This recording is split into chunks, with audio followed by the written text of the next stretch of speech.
What's going on, guys? Kyle Persley here, digital marketing consultant, coach, agency owner. And today I am talking about leadership. It's a little bit change of pace. We're always talking about marketing and stuff like that. And the reason why I want to bring up leadership topics is not only for my private group where I talk about digital marketing support systems and marketing and teams, is because when people are new into business, they're creating systems. They typically learn a skill and then they systematize that skill.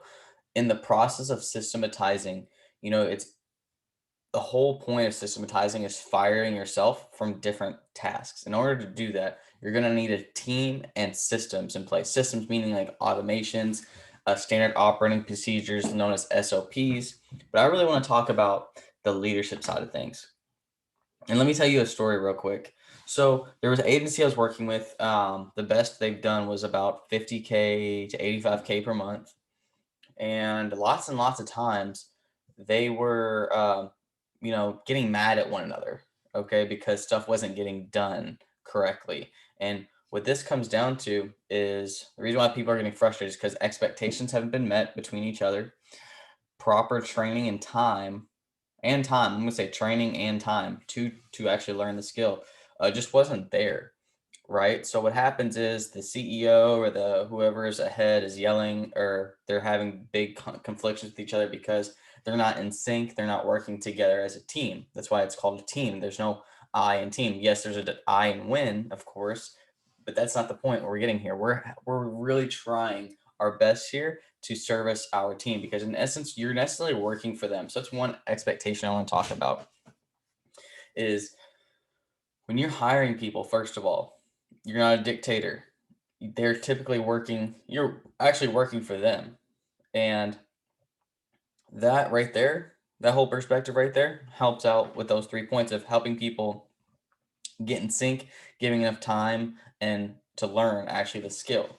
Now let's go into my point of transformational leadership and transactional leadership. Transactional really doesn't have a crazy, um, you know, emotion tied relationship. Okay.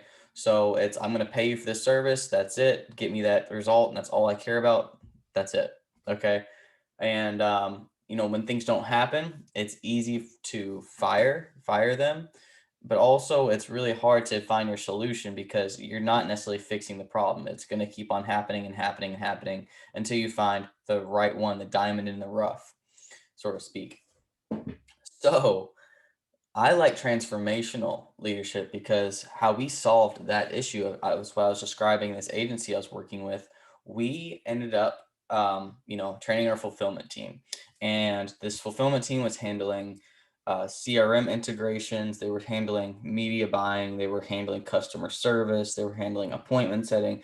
They were handling the marketing of the company, and all of these things had to be trained. But we also had to give them plenty of time. Now, here's what I realized too. If you grab my free mini course, I talk about, building systems and managing teams. And I talk about when you're hiring a VA and how it's going to take you, roughly about three months to train a certain task that's like lower level. The higher levels take about 2 months more, maybe 3 months more, and then after that, maybe an additional three or so. And then what happens is after about 9 months in, you're able to take this team member and turn them into a higher level person.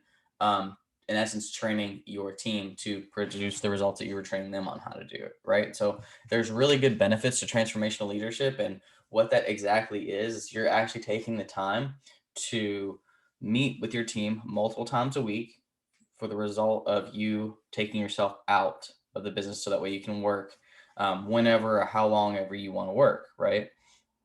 During this time, you're transforming your team members into the people that you want them to be and what they want to be. Because when you hire people, you also want to be sure their goals are tied in with what you're doing. And if that doesn't make sense to them, it doesn't make sense to you neither. So you need to move on to the next prospect. But transformational leadership goes a long way because you can take someone who doesn't know anything, let's say about Facebook ads, and then turn them into a freaking badass media buyer, right? And then grow them into whatever it is you want them to be. And at the same time, you're helping them out with their goals, and at the same time they're helping out with your goals. So it's a win-win-win. So transformational leadership is way much better because you're becoming more of a leader, you're actually being involved, you care about people's needs, and you're fulfilling on those needs so that way they can fulfill for yours. Okay, guys? So transactional leadership is literally not even close. You expect the person to do the job without needing your help typically, and it's more of a dictatorship role, and you become more of a boss rather than a leader, and leaders drive the world to a bigger and better place. So I highly recommend you guys going into transformational leadership, and I hope you enjoyed this quick tidbit on transformational leadership versus transactional leadership. And I hope you also take the time to grab my mini course that's going to be in the description of this video. And last and foremost, feel free to subscribe, comment, let me know how you like this content, and I hope you continue to kill it, learn, adapt, execute, and overcome, baby. I'll see you all in the next video. Thanks.